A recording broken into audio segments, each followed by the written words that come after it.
आपला स्वातंत्र्य दिन पहाट झाली, कोंबडे आरवले. आमच्या विकासवाडीत आज सनई चौघड्याचा मंजूळ आवाज ऐकू येऊ लागला. नंतर भोपळ्या सुरू झाल्या. भोपळ्यांचा गूढ आवाज साऱ्या गावात घुमू लागला. उठा मुलांनो, उठा बंधूंनो, उठा भगिनींनो, आज 15 ऑगस्ट आपला स्वातंत्र्य दिन, असे जणू त्या भोपळ्या सांगू लागल्या होत्या.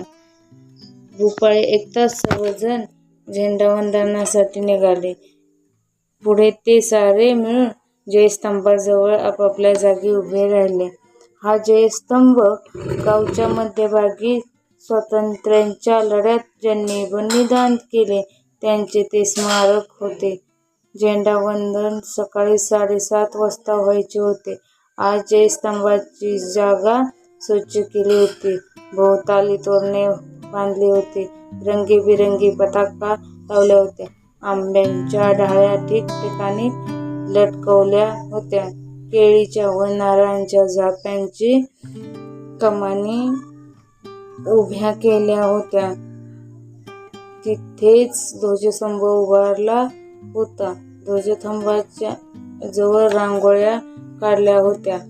भारताचा सुंदर नकाशा काढला होता.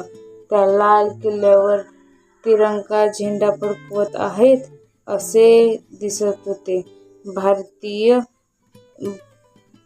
भारतीय जनता त्याला वंदन करत होती. हा देखावा फारच सुंदर दिसत होता. 7:30 झाले. जयस्तंभाचा चौक माणसांनी फुलून गेला. सर्व स्त्री-पुरुष ठरलेल्या ठिकाणी उभे राहिले होते. शाळेची नेमून दिलेली मुले दिलेल्या जागी उभी राहिलेली होती. त्यांच्या रेखीव रांगा शोभून दिसत होत्या. इतक्यात मुख्य गुरुजी आले. त्यांच्या हस्ते झेंडा उभारला गेला होता. आकाशात तिरंगा झेंडा डौलाने फडकू लागला. सर्वांनी त्याला एकसाथ नमस्ते करताच एका आवाजात, एका सुरात, एका तालात आणि सगळेजण राष्ट्रगीत म्हणू लागले. राष्ट्रगीताचे सुमधुर वाऱ्याच्या बरोबरीने दूर दूर पसरू लागले. राष्ट्रगीत संपले. गुरुजींनी घोषणा दिल्या. भारत माता की जय, महात्मा गांधी की जय. अनेक मुखातून त्या घोषणांचा एकत्रित आवाज घुमू लागला. व्हिडिओ आवडला असेल तर लाईक आणि सबस्क्राईब